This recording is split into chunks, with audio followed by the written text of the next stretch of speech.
Hey guys, I'm another Jurassic World Alive here, and no, this is not the Strike Tower because apparently there's some problems with the Strike Tower at the moment. I don't know if when I have this video up, I don't know if it's gonna be fixed or not, but hopefully it gets fixed soon.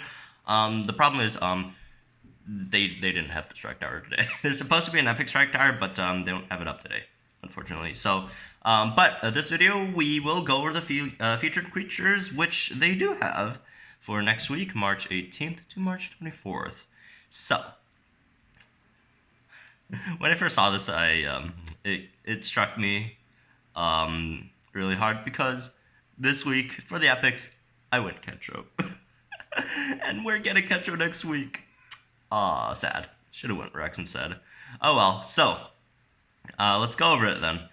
Debuff theme, starting from March 18th. That should be on Monday. And Monday, Tuesday for the commons, we have 36 attempts on Diplocalus, Stegosaurus, and Monolophosaurus Gen 2.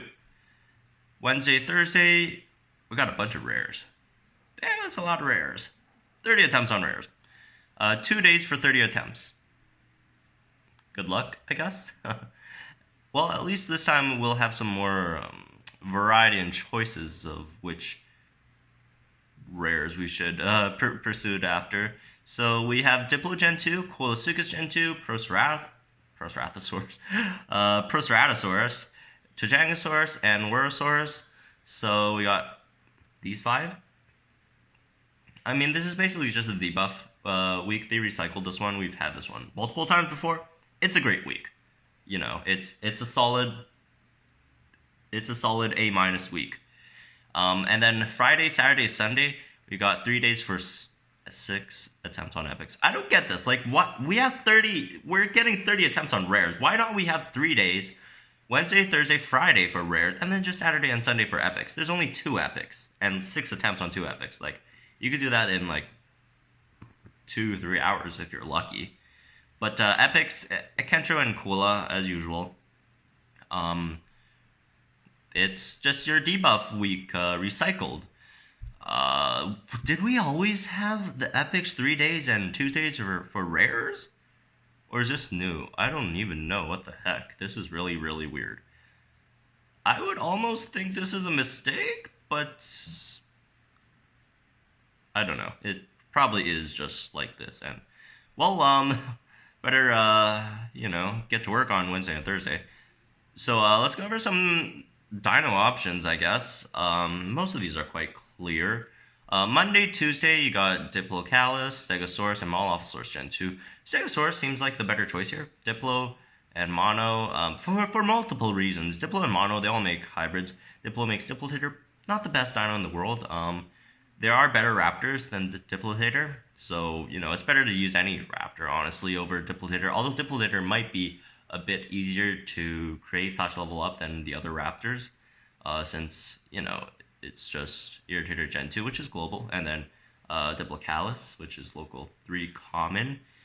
And then Raptors, the Raptor pack, you have to wait till night till you get them. And, for those of you who don't know, Diplotator is basically, its kit is basically a Raptor. So, it's just a worse Raptor, but it is easier to level up, maybe. And then Monolophosaurus Gen 2, that's a local 4 still.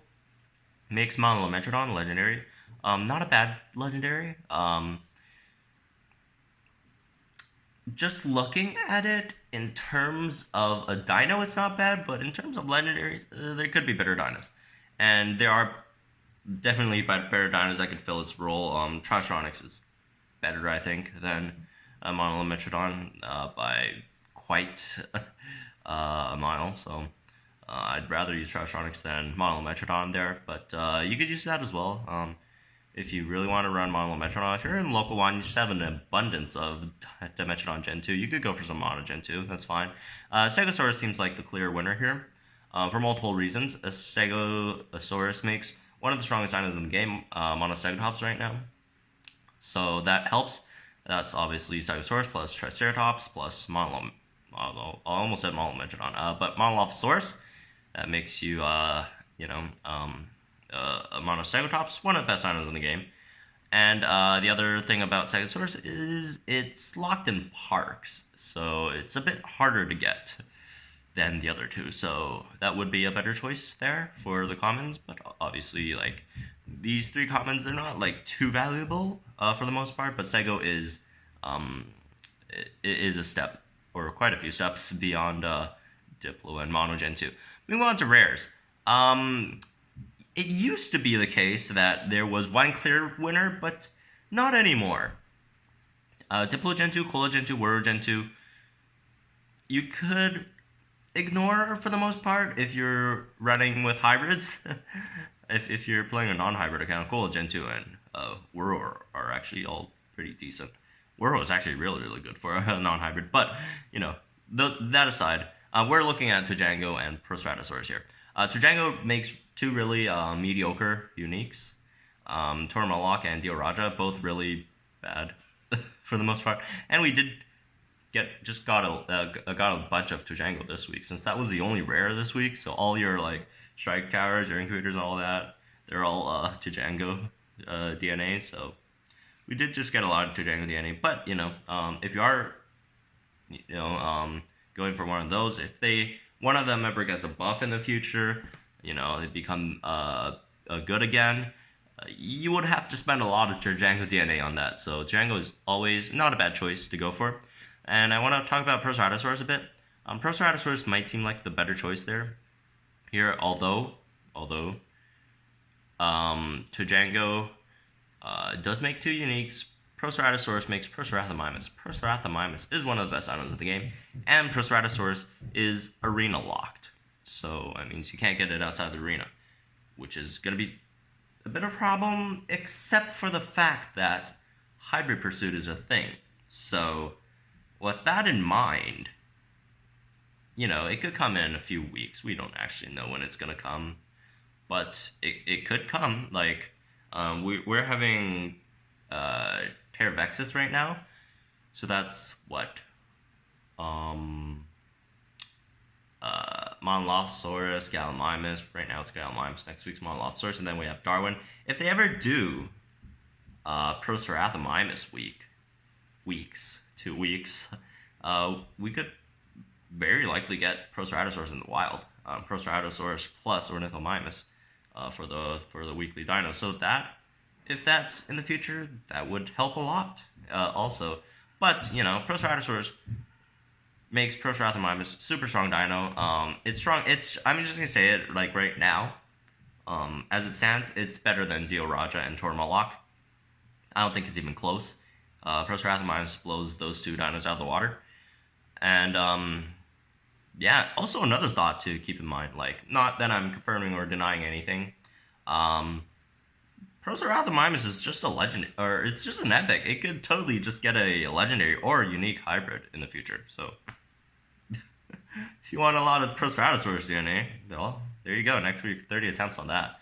And for the epics, I mean, I was about to say it's quite clear, but just in case some of you guys don't know, Kolasukis does have a hybrid. It's Skulosaurus, I think it's called. Skulosaurus or something.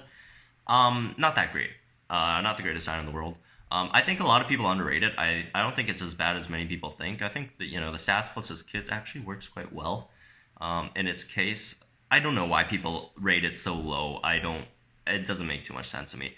But, it's not a bad dino. But, you're not gonna get anywhere with it. And the problem is because Skulosaurus is tournament exclusive. First of all, you need to rank good in the tournament for a decent amount of Skulosaurus DNA. And then, after this tournament, your supply of Skulosaurus DNA is just kind of, cut short. Because you don't have any other means to get it. So it's really hard to level it up afterwards. So Skulosaurus, not the best investment to have. Best not to have it on your team and try to maintain it. And so obviously KENTRO is a better choice here. KENTRO makes. And KENTRO, which is a super, super strong tank. I think the top 3 tanks in the game, at least. Let's see.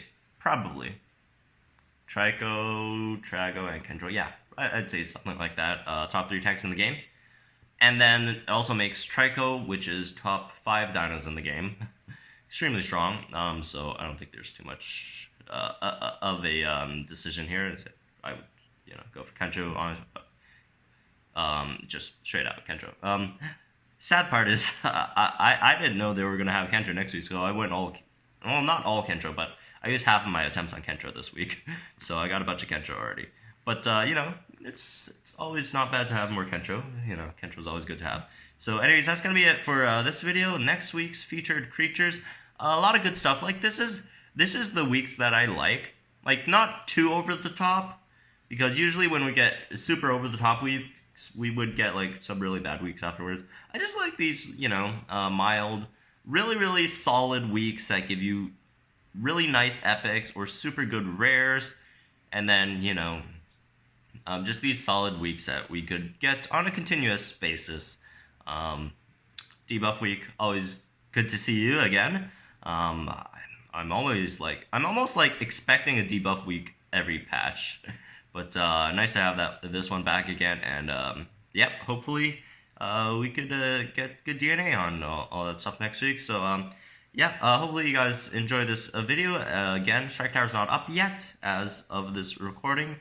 When it is up, I will go try and do it. I'm actually thinking of a strat that might make it not as hard as it seems. It's still a really, really hard Strike Tower. Like, I think it's like, I can't remember what's in it. It's like Dilochirus, Trichosaurus, and something Indoraptor or Thor. But, seems like it's pretty crazy. But I'll see what I could do. But anyways, subscribe if you guys do want to get that video as soon as possible. Hit the notification bell if you want to see it as soon as it's uploaded. So that's going to be it for this one. And I'll see you guys in a bit, possibly. Depends on when they put the Strike Tower up.